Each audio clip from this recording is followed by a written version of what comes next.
चाहिए। मुझे पता है कि आप सभी लोग पायलट साहब को देखने के लिए, उनका स्वागत करने के लिए आतुर है। आप सभी लोगों से आग्रह करूंगी कि जब वो हमारे बीच पधारे तो जोरदार जयकारे के साथ, मेरे सभी किसान भाइयों से अनुरोध है कि जोरदार जयकारे के साथ आदरणीय सचिन पायलट साहब का स्वागत और अभिनंदन करें। Sachin Pilot, Sachin Pilot, Congress party, Congress party, Congress party, Sachin Pilot. हमारा नेता कैसा हो, सचिन पायलट जैसा हो, हमारा नेता कैसा हो, हमारा नेता कैसा हो, सचिन पायलट जैसा हो। आप सभी माताओं बहनों से और भाइयों से आग्रह है कि सभी लोग अपना स्थान ग्रहण करें। हम सभी लोगों को जिस पल का इंतजार था, हम सभी लोग जिस पल का इंतजार कर रहे थे कि आदरणीय सचिन पायलट साहब अभी हमारे बीच उपस्थित हैं, मैं आप सभी लोगों से आग्रह करूंगी कि एक बार सभी अपना स्थान ग्रहण करें और एक बार पुनः जयकारे के साथ जय जवान, जय जवान, जय जवान, कांग्रेस पार्टी, कांग्रेस पार्टी, सचिन पायलट, सचिन पायलट। मैं मेरी माताओं बहनों से और सभी भाइयों से आग्रह करूंगी कि आप अपना स्थान ग्रहण करें और बाहर जितने भी लोग आदरणीय सचिन पायलट साहब के स्वागत के लिए खड़े थे वो सभी पंडाल में पधारे और सभी लोग थोड़ा थोड़ा पीछे होके अपना स्थान ग्रहण करें। बैरिकेड से हटके बैठे, थोड़ी सी जगह रखिए आप लोग। हम सबको जिस पल का इंतजार था, हमारे नेता 36 कौम की आवाज और इस प्रदेश के लोकप्रिय नेता, युवा दिलों की धड़कन आदरणीय सचिन पायलट साहब हमारे बीच पधार चुके हैं। आप सभी से आग्रह करूंगी कि आप सभी अपना स्थान ग्रहण करें।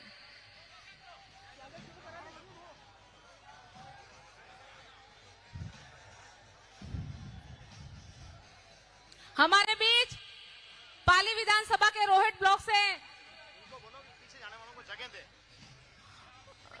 जो हमारे कार्यकर्ता रास्ते में खड़े हैं, आपसे मैं निवेदन करूंगी जो यहाँ पर खड़े हैं, जो हमारे भाई पीछे जाना चाह रहे हैं, उनको थोड़ी सी जगह दे दें, आप रास्ता छोड़ दीजिए।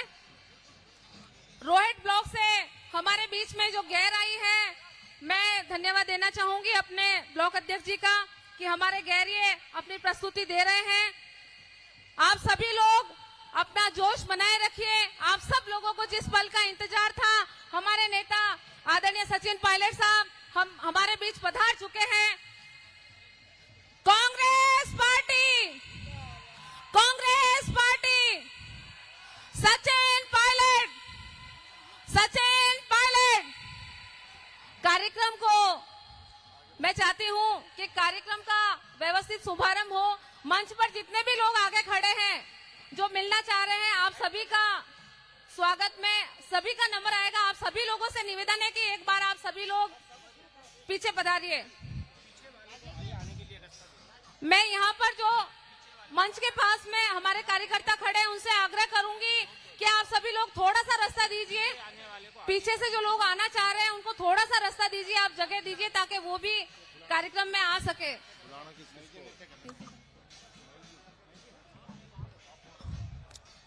आप सभी को पता है कि हमारे यहाँ परंपरा है, हमारे बीच जो भी अतिथि आते हैं हम उनका पूरा मान मनवार से स्वागत करते हैं।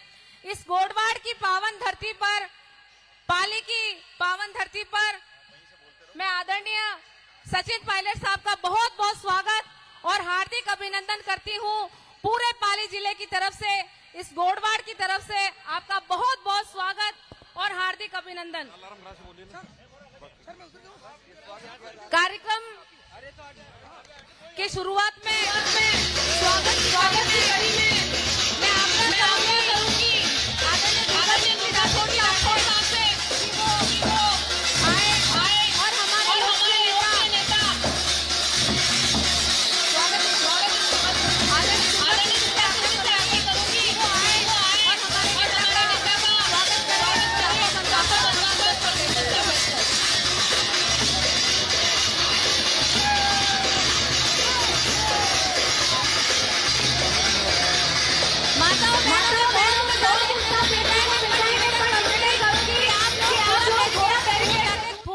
पीछे होके अपना स्थान ग्रहण करिए। मेरा माताओं बहनों से आग्रह है कि आप लोग प्लीज अपना स्थान ग्रहण कीजिए।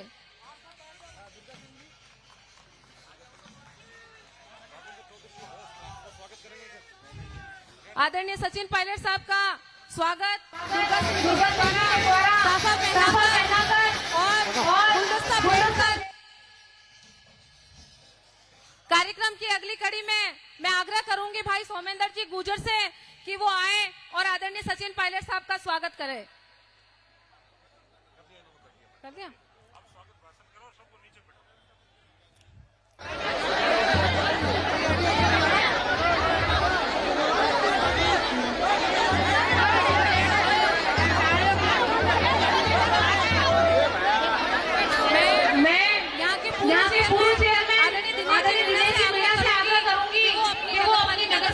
सभी पार्षदों के साथ आए और आदरणीय सचिन पायलट साहब का स्वागत और अभिनंदन करें।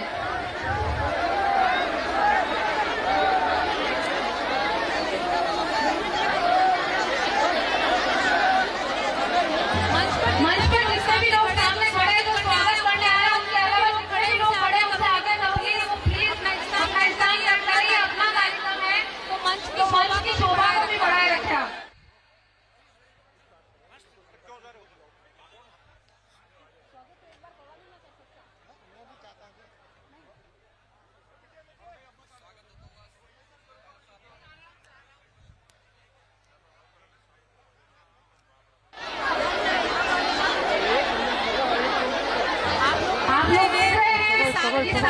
के पूर्व चेयरमैन के नेतृत्व में आदरणीय सचिन पायलट साहब का स्वागत 101 किलो की माला पहनाकर हो रहा है।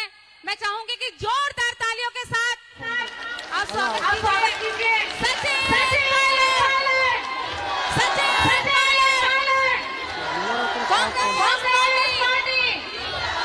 कार्यक्रम को आगे बढ़ाते हुए मैं आग्रह करूंगी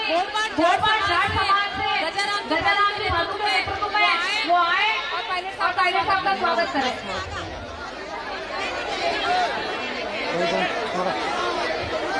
कार्यक्रम को आगे बढ़ाते हुए हमारे आदरणीय दुर्गा सिंह जी राठौड़ साहब से वो आए और स्वागत भाषण देकर इस कार्यक्रम की आदरणीय दुर्गा सिंह जी राठौड़ साहब।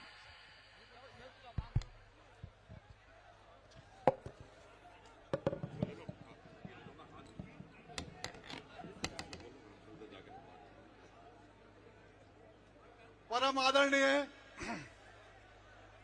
युवाओं के हृदय सम्राट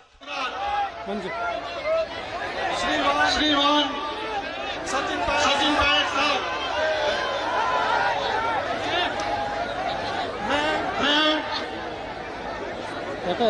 मैं सादड़ी के इस नगर में आपका और आपके साथ पधारे हुए सभी अतिथियों का हृदय की गहराइयों से स्वागत और अभिनंदन करता हूं।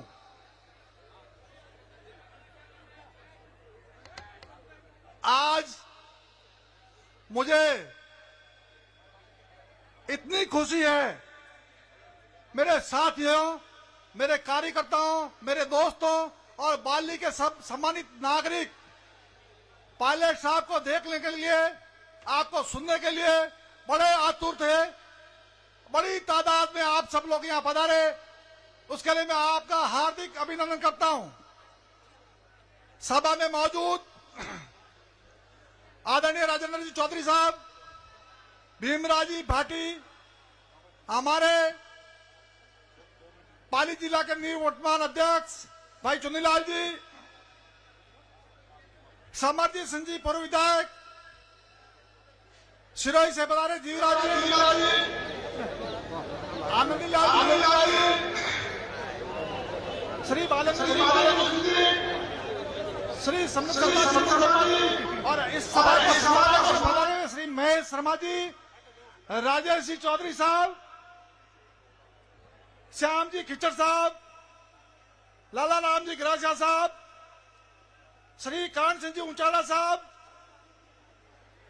श्री नारायण सिंह जी बडोली साहब, श्री भाई सोमेंद्र जी, उनकी तबीयत ठीक नहीं होने के बावजूद भी इस सभा में उन्होंने पूरे ಇರು ಬೇಡ ಬೇಡ ಬೇಡ ಬೇಡ ರಾವಣ ಇವತ್ತು इस सभा में मौजूद अनेकों ऐसे मेरे दोस्त हैं जिन्होंने अथक प्रयास किया कि पायलट साहब जोश को हौसला दे।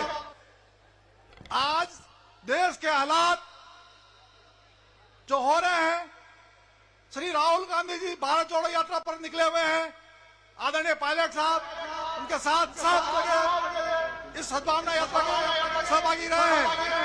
मैं तमाम उन दोस्तों को और यहाँ पधारे हुए सभी लोगों को मैं निवेदन करना चाहता हूँ, आप लोग बिराजे खड़े लोग आगे, आप लोग आगे बढ़े और बिराजे पीछे, सब बीच में खड़े लोग बैठे हैं, आप आराम से बैठे, आराम से सुने। पायलट साहब आपको पूरा सुनने के लिए पधारे हैं, देखने के लिए आप आराम से देखें। पायलट साहब को बीच में आप बिराजे, जो लोग खड़े हैं अपनी जगह व्यवस्थित जगह पे बैठ जाएं।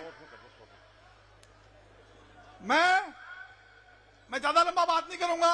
क्या हमारे पाली विधानसभा या पाली जिले के अंदर बिजली की कटौती जो दिन में होती है और रात को यहाँ जानवरों का बड़ा प्रकोप है, तो बिजली की कटौती के लिए सरकार से आग्रह है कि भाई ये लोग हमारे किसान जो भी है, रात को ये भालू जानवर, जंगली जानवर कई बार हमले हो चुके हैं, तो बिजली कटौती दिन की बंद करे। हमारे बाली के अंदर मैं आदरणीय पायलट साहब से निवेदन करूंगा कि पायलट साहब ये जो क्षेत्र है इसमें आदिवासी भाइयों का बाहुल्य भी है, सभी प्रकार की 36 लोग विराजते हैं। सादड़ी में कहीं भी सरकारी कॉलेज देशुरी में नहीं है। आदिवासी एरिया में अगर एक सरकारी कॉलेज हमारे बच्चों को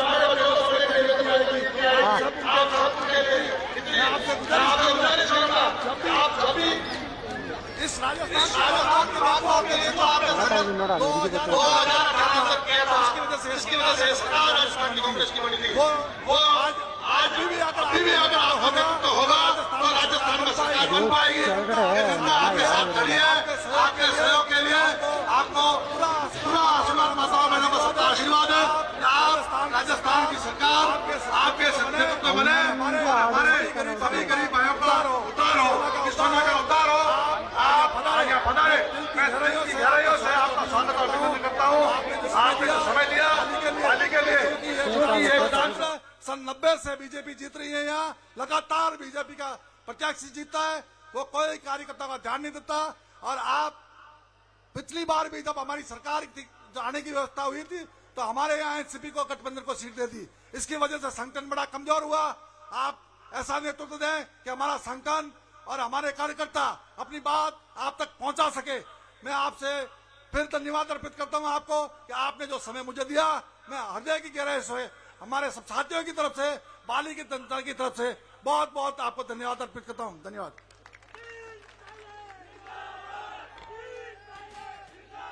समाज का बोल देना, मैं बोले आगे।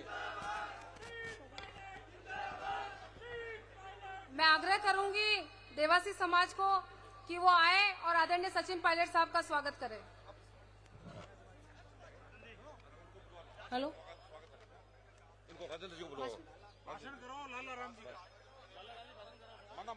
मैं आग्रह करूंगी आबू पिंडवाड़ा के पूर्व विधायक आदरणीय लालाराम जी गरासिया साहब से कि वो आए और इस विशाल विधान सम्मेलन को संबोधित करें। आदरणीय लालाराम जी गरासिया।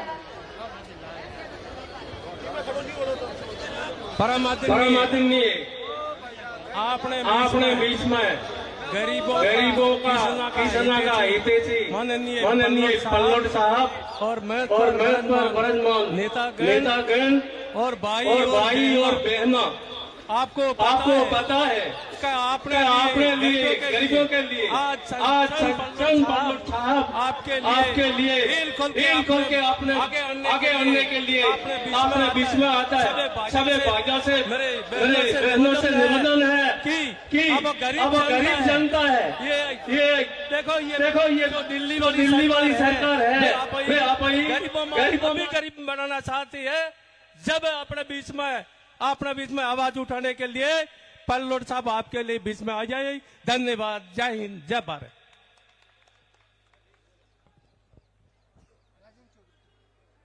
कार्यक्रम को आगे बढ़ाते हुए मैं आग्रह करूंगी पूर्व मंत्री आदरणीय राजेंद्र जी चौधरी साहब से वो आए और सभा को संबोधित करें।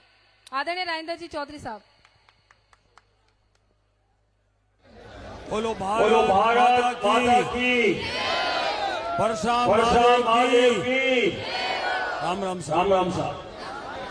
आदरणीय सचिन पायलट साहब, दुर्गा सिंह जी राठौर साहब, चुनीलाल जी, भीमराज जी भाटी साहब, लाला राम जी कांग्रेस के, हमारी सेक्रेटरी साहिबा सोलंकी जी, कैमरामैन उपस्थित कांग्रेस के नेतागण, देवियों और सज्जनों, किसानों, मैं गोडवाड़ की धरती पर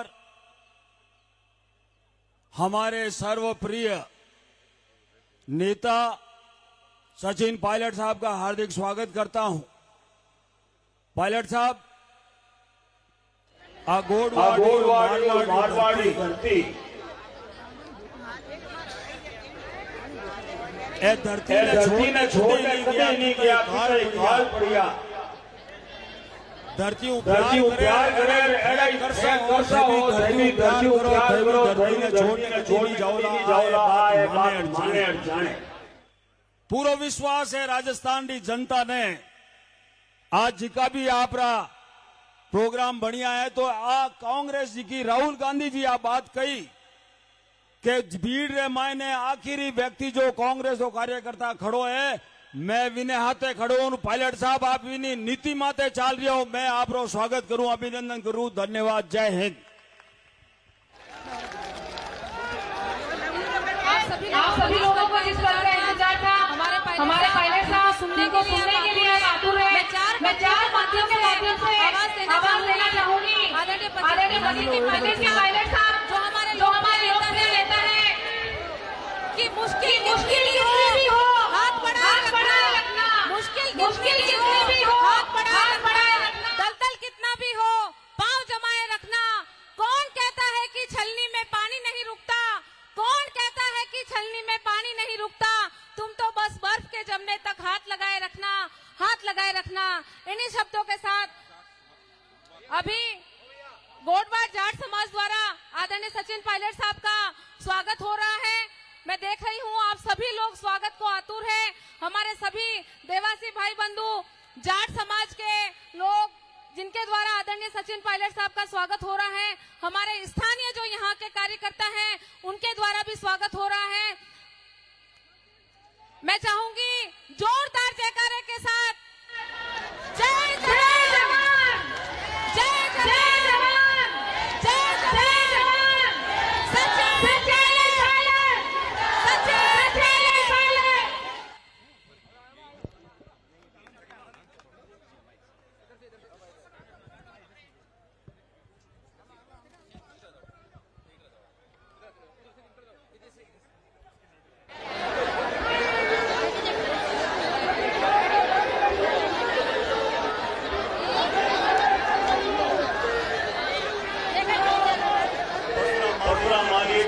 पावन धरती पर मारवाड़ की इस पवित्र भूमि पर इस किसान सम्मेलन में पधारे हुए मेरे आदरणीय बुजुर्गों, नौजवान दोस्तों, माताओं, बहनों और नौजवान साथियों, मंच पर उपस्थित हमारे पूर्व मंत्री राजेंद्र चौधरी जी, हमारी सचिव शोभा सोलंकी जी, भीमराज भाटी साहब, हमारे जिलाध्यक्ष समरजीत सिंह जी, पाली के जिलाध्यक्ष चुनीलाल जी, सोमेंद्र फालना जी, महेश जोशी जी, लालाराम जी पूर्व विधायक, जीवराम आर्य साहब पूर्व प्रधान, करण सिंह उचाड़ा जी, प्रेमराम देवासी जी, श्याम खिचड़ जी, नरबत जी, महेश शर्मा जी, राजेश चौधरी साहब, मंच पर सभी नेतागण, साथियों, आज इस किसान सम्मेलन में मैं आप सबका, प्रदेश का और तमाम लोगों का ध्यान उनकी तरफ आकर्षित करना चाहता हूं जो लोग इस देश का पेट पालते हैं। वो किसान वर्ग जो राजस्थान और पूरे देश में अन्न और अनाज पैदा कर पूरे भारतवर्ष का पेट पालता है। अनेक चुनौतियां कृषक समाज पर आई हैं, लेकिन इतने साल बीतने के बावजूद भी वो लोग दिल्ली की सत्ता में बैठे हैं, उन्होंने लगातार किसान पर, किसान की आमदनी पर प्रहार किया है। पहले काले कानून बनाए कृषि के, 1 साल तक किसानों ने आंदोलन किया दिल्ली के अंदर, तब जाके वो काले कानून वापस किए और वादा किया था कि फसल खरीद के लिए एमएसपी को लेकर एक कानून बनाएंगे। इतना समय बीतने के बाद भी, स्पष्ट बहुमत होने के बाद भी भाजपा की सरकार में बैठे लोगों को ना तो किसान की चिंता है, ना किसान परिवार की चिंता है, और ग्रामीण क्षेत्र में रहने वाले वो सब लोग जो कृषि पर आधारित अपना जीवन व्यतीत करते हैं, ना उनकी चिंता है। मैं कल झुंझुनू में था, उससे पहले हनुमानगढ़ गए थे, नागौर में, तमाम जगह जाकर मैंने किसानों को आग्रह किया कि हम सब संगठित हों, जागरूक हों, अपने भविष्य के लिए, अपने विकास के लिए हम चिंतित हों और दबाव बनाएं लोगों पर जो कानून बनाते हैं कि आने वाले समय में हमारे बच्चों के लिए बेहतर भविष्य का निर्माण हो सके। साथियों, किसानों के जो बच्चे हैं जब पढ़ लिख जाते हैं, अवसर ढूंढने पड़ते हैं, शहरों तक जाते हैं, और बच्चों के भविष्य की चिंता हम सभी लोगों को है। मैं अक्सर कहा करता हूं कि देश और प्रदेश में जब तक किसानों के बच्चे, गरीबों के बच्चे उन कुर्सियों पर नहीं बैठ जाते जिन कुर्सियों से देश और प्रदेश की नीतियां बनती हैं, तब तक हमारा विकास सही मायने में नहीं हो सकता।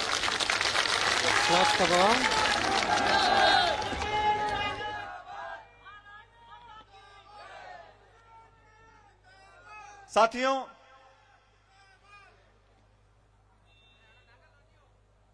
दो 2013 के अंदर चुनाव हुए थे, उस समय हमारी कांग्रेस की सरकार चुनाव हार गई थी। हम लोग सड़कों पर आए, 5 साल तक आप सबने सहयोग दिया और 5 साल की कड़ी मेहनत के साथ सब लोगों ने योगदान दिया, हमने सरकार बनाई। उन 5 सालों में वसुंधरा जी की सरकार राजस्थान में थी। हमने चुनौती दी थी वसुंधरा जी की सरकार को कि आपके भ्रष्टाचार, आपके काले कारनामों को हम एक्सपोज करेंगे। और 2018 में जब जनता ने भाजपा की सरकार को विदाई दी, तो इस विश्वास पे दी थी कि उस 5 साल में तो लगातार घोटाले हुए, उस पर हम जांच करेंगे, जो मुलजिम पाए जाएंगे पे कार्रवाई करेंगे। आप सबको याद होगा, वसुंधरा जी की सरकार में हमने लगातार आरोप लगाए थे। खान का घोटाला हुआ, उससे पहले कालीन का घोटाला हुआ था। अधिकारी, नेता जो उस वक्त भ्रष्टाचार में लिप्त थे, हमने कहा था हम उन पर कार्रवाई करेंगे। हमारी सरकार को 4 साल हो गए। मैं उम्मीद करता हूं कि चुनाव आने से पहले भाजपा की सरकार ने जो जो भ्रष्टाचार किए थे, जिनको हमने जाके पब्लिक में कहा था, उन सब लोगों का उस कार्यकाल में भ्रष्टाचार में फंसे हुए थे, एक्सपोज हम करेंगे और न्याय लोगों को दिलाएंगे ताकि जनता हमारी बात पर विश्वास कर सके। जो लोग भ्रष्टाचार फैलाकर गरीबों की जेब पर डाका डालकर अपना पेट भरते हैं, उनको राज करने का अधिकार नहीं है। 11 महीने बाद चुनाव होंगे और आप सब जानते हो हमारी स्थिति जो पहले पाली में, जालौर में, सिरोही में थी, उसमें थोड़ी कमी आई है। और मैं चाहता हूं सब नौजवान, सभी किसान, अगड़े पिछड़े, हर जाति बिरादरी के लोग, महिला, बुजुर्ग मिलकर आने वाले समय में संगठन को मजबूती दें। राहुल गांधी जी ने जो ऐतिहासिक और साहसिक यात्रा निकाली है, उसका कोई सानी नहीं है। 7 सितंबर पिछले साल कन्याकुमारी से पैदल चले और 3400 किलोमीटर तक प्रतिदिन 25 से 30 किलोमीटर चलकर एक संदेश पूरे देश में दिया है। देश में जो नफरत का, टकराव का, द्वेष का, घृणा का, प्रतिशोध की जो भावना फैलाई है, उसके विरोध में निकल पड़े हैं। प्यार का, प्रेम का, मोहब्बत का पैगाम लेकर वो निकले हैं। उनकी यात्रा 30 तारीख को समाप्त हो रही है, लेकिन कांग्रेस पार्टी ने इस यात्रा के बाद एक और अभियान चालू किया। हाथ से हाथ जोड़ो अभियान। कांग्रेस का हाथ है और गरीब नौजवान का हाथ थामकर हम राहुल गांधी जी का, कांग्रेस पार्टी का संदेश हर गांव, ढाणी, पोलिंग बूथ तक लेकर जाना चाहते हैं। मैं आप सबसे आग्रह करता हूं कि 2 महीने चलने वाले इस अभियान को, जो 26 जनवरी से चालू होगा, आप बढ़ चढ़ कर अभियान में भाग लें, ताकि लोगों को लगे कि जो हर 5 साल में सरकार बदलती है, आप जानते हो पिछले 30 सालों में 5 साल सरकार बीजेपी की, फिर 5 साल सरकार कांग्रेस की, और कांग्रेस की सरकार दोबारा बनाने के लिए हमको आपको मिलकर मेहनत करनी पड़ेगी। और जो लोग भ्रष्टाचार में लिप्त रहे भाजपा के कार्यकाल में, आप सब जानते हो, जमीन के घोटाले हुए, बजरी के घोटाले हुए, शराब के घोटाले हुए, भू माफिया पनप गए थे, जो लोग देश छोड़ के भाग गए। ललित मोदी जी जो विदेश में बैठे हैं, उनका नाम जिन लोगों के साथ जुड़ा था, उन पर कार्रवाई होनी चाहिए। और केंद्र में बैठी सरकार हमारे नेताओं पर झूठे आरोप लगाती है। राहुल गांधी सोनिया गांधी जी के ऊपर केस दर्ज कर दिया ईडी का, इनकम टैक्स का। उनको पूछताछ के लिए बुलाया जाता है। गांधी परिवार ने जिसने शहादत दी है देश के लिए, इंदिरा जी ने, राजीव गांधी जी ने, उन तमाम नेताओं को भाजपा के दिल्ली बैठे हैं, उनको परेशान करने का काम करते हैं, उनकी सुरक्षा छीन लेते हैं, उन पे झूठे केस दर्ज कर अपमानित करने का काम करते हैं। लेकिन हमारी सरकार राजस्थान में है, जो भाजपा के नेता जो भ्रष्टाचार में लिप्त थे, जिन पे हमने सबने मिलकर आरोप लगाए थे, उन पर हम क्यों नहीं कार्रवाई करते हैं? मैं प्रतिशोध की भावना से काम नहीं करना चाहता हूं, बदले के भावना से काम नहीं करना चाहिए। लेकिन जिन लोगों के भ्रष्टाचार को बेनकाब कर सत्ता में आए थे, उन लोगों से हिसाब तो लेना पड़ेगा। मैं प्रदेश का अध्यक्ष था 2013 से 18 तक।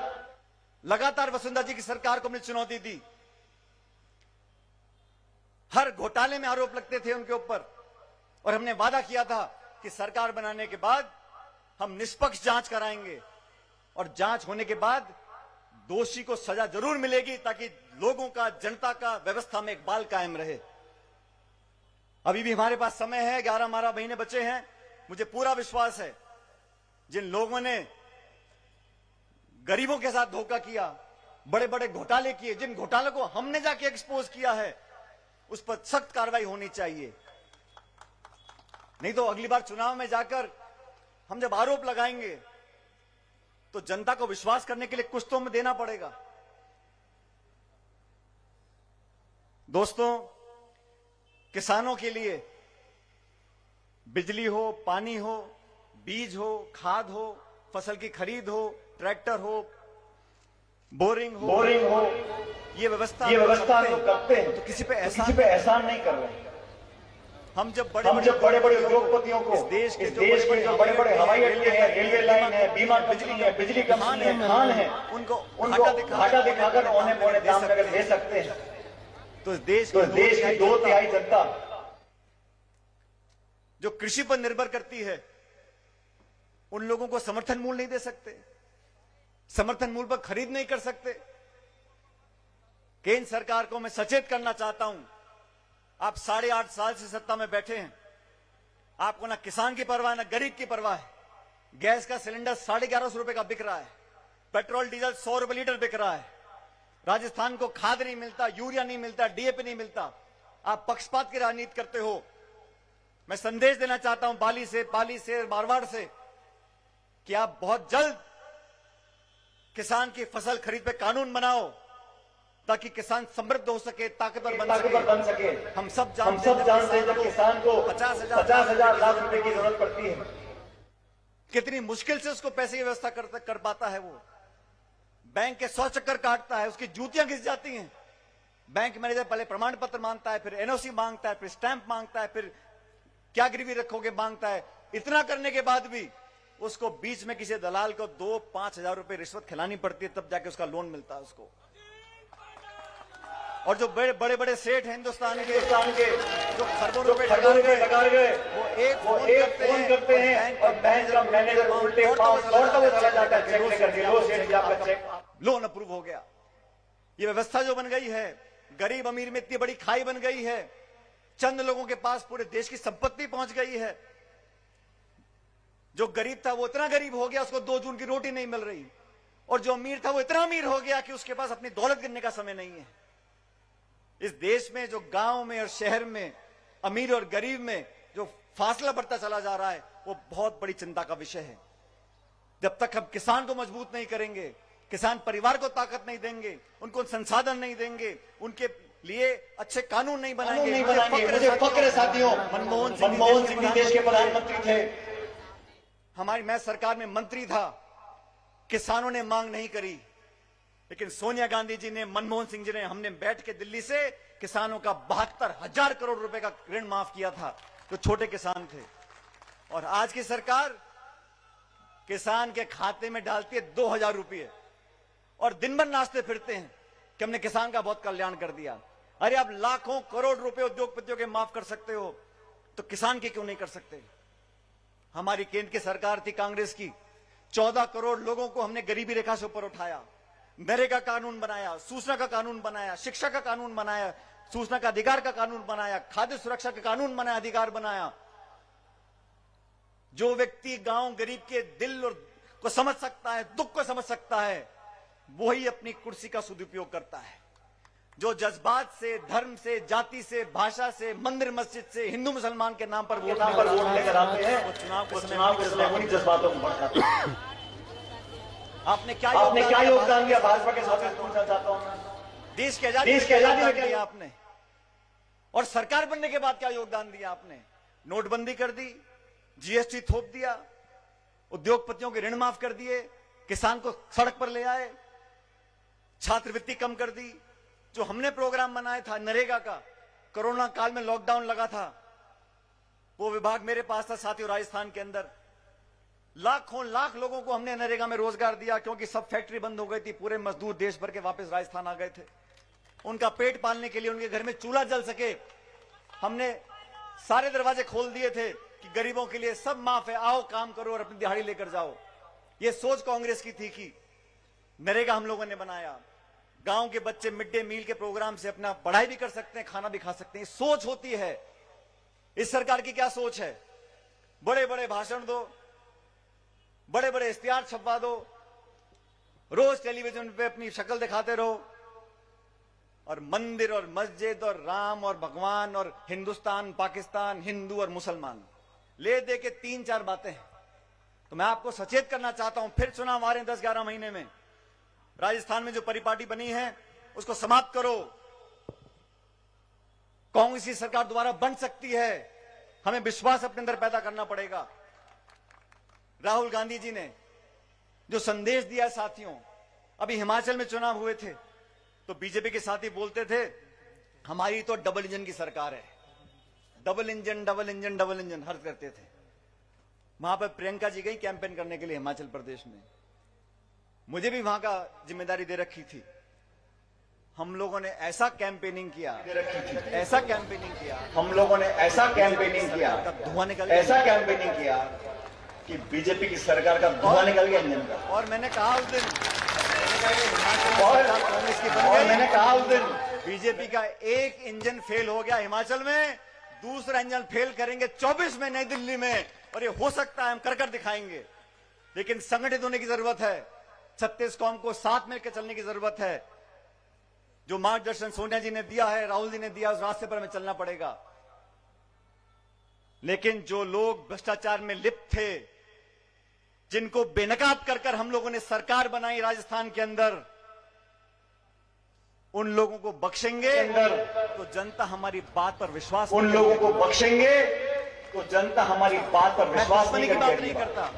लेकिन जो प्रमाण है, जो हमने आरोप लगाए, मैं दुश्मनी की बात नहीं करता, तमाम कांग्रेस, लेकिन जो प्रमाण है, जो हमने आरोप लगाए थे, सब तमाम। पिछली सरकार बनी थी कांग्रेस की, तो हमने एक माथुर आयोग बनाया था, वसुंधरा जी के कार्यकाल में जो भ्रष्टाचार हुआ उस पर जांच करने के लिए दुर्भाग्यवश वो आयोग भी कुछ नहीं कर सका और 5 साल बीत गए।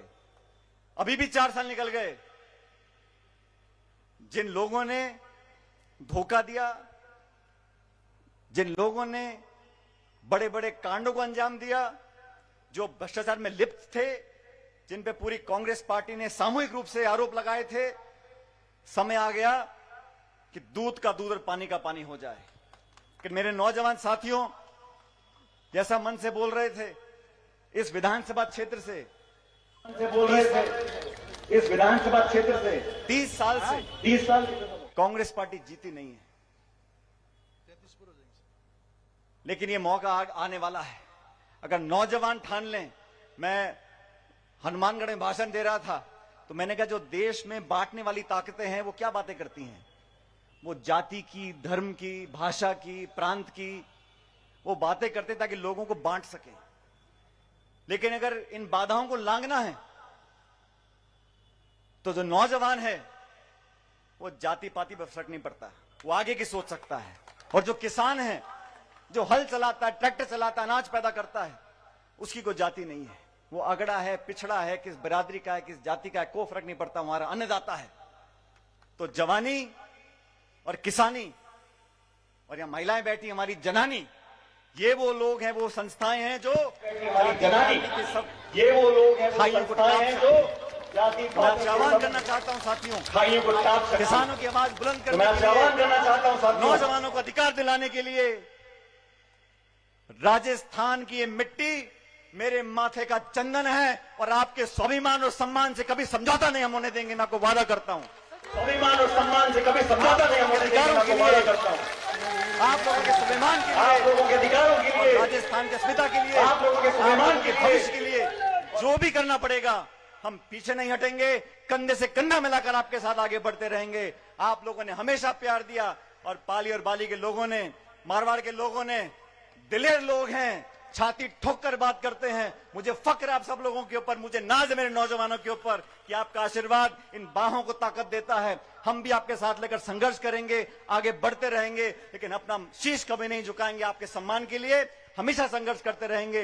लेकिन केंद्र की सरकार को मैं सचेत करना चाहता हूं, किसानों के साथ बेईमानी मत करो, किसानों के साथ बेवफाई मत करो। किसान किसी के भीख के भूखे नहीं हैं। किसान को सिर्फ न्याय दो, उसकी मेहनत का मुआवजा दो और जो फसल मंडी में बिकती है उसको आप खरीदो। अगर आप देश भर में पैसा बांट सकते हो तो आपका जो पेट पालते हैं, जो अन्नदाता है, जो दूध दाता है, उसके लिए आपकी जेब क्यों नहीं खुल सकती है? सिर्फ भाषण देने से काम नहीं चलेगा। मैं इस किसान सम्मेलन में साथियों आप सबसे आह्वान करना चाहता हूं कि मारवाड़ की धरती से, इस पाली जिले से यह आवाज दिल्ली तक जानी चाहिए कि किसान चुप नहीं बैठेगा। मैं मांग करता हूं, ये प्रस्ताव रखता हूं इस सम्मेलन के अंदर कि केंद्र सरकार को बहुत जल्द, अति शीघ्र एमएसपी पर कानून बनाना चाहिए ताकि किसान को उसकी फसल का उचित मुआवजा मिल सके मंडियों के अंदर। अगर मेरे प्रस्ताव को आप सही मानते हो तो दोनों हाथ खड़े कर यहां पर मुझे प्रस्ताव को पारित करो। दिल्ली की सरकार किसान जब आगे बढ़ेगा, हमारी मांगों के सामने बड़ी संगठित होगा, आगे बढ़ेगा, हमारी मांगों के सामने कोई बड़ी। धन्यवाद करना चाहता हूं, इतनी बड़ी संख्या में आप यहां पर आए हो। आने वाला समय आपका हमारा है। नौजवान जब मन बना लेते हैं, अपनी बात को मनवा कर रखते हैं। असीम प्रेम प्यार आप लोगों ने दिया, आशीर्वाद आप लोगों ने दिया, मैं सदैव आपका कायल रहूंगा। और एक बार पुनः आपको आश्वासन देकर जाता हूं, जब जब मेरे साथी, मेरे किसान, मेरे नौजवान मुझे याद करेंगे, पाली और बाली में आप मुझे अपने साथ खड़ा पाओगे। इस बात का आपको वादा कर जाता हूं।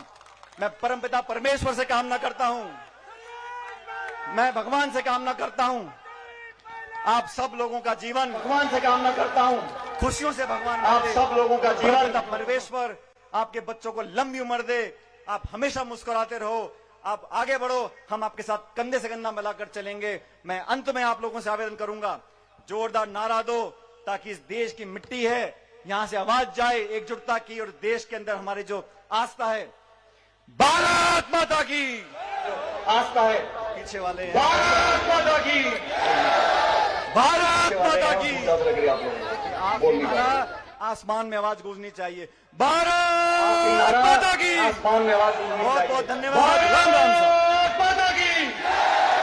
धन्यवाद। राम राम साहब। हमारी जो रेस्क्यू टीम है उनके द्वारा आदरणीय सचिन पायलट साहब का स्वागत। बहुत सही बात कही आदरणीय पायलट साहब ने कि बड़े बड़े लोग जब बैंकों में कर्जा लेने जाते हैं तो उनको जल्दी से लोन दे दिया जाता है और हमारे किसान भाइयों को बार बार चक्कर काटने पड़ते हैं और हमारे किसान भाइयों को बार बार चक्कर नहीं पड़ता कि हमारे देश का किसान वो किसान है जो अपनी जवान बेटी के हाथ पीले बाद में करता है, लेकिन अपना जो कर्जा लिया हुआ है जब उसकी फसल आती है तो वो पहले चुकाता है। अब मैं जो भी लोग पायलट साहब का स्वागत करना चाहते हैं उनसे आग्रह करूंगी कि वो आए और आदरणीय सचिन पायलट साहब का स्वागत करें। पायलट साहब का स्वागत करें।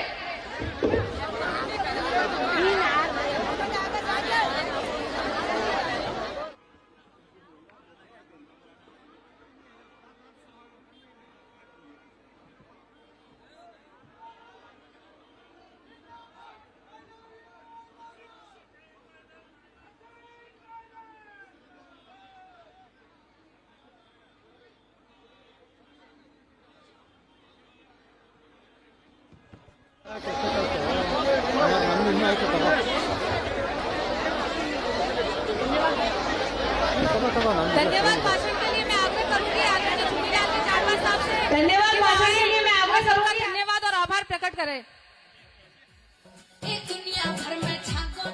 बंद करो भाई। भारत माता की, भारत माता की। आदरणीय पायलट साहब का बहुत बहुत धन्यवाद। आदरणीय पायलट साहब का आपने बहुत बहुत धन्यवाद। बहुत बहुत साधुवाद आपने इसके लिए पाली की जनता को समय दिया। इसके लिए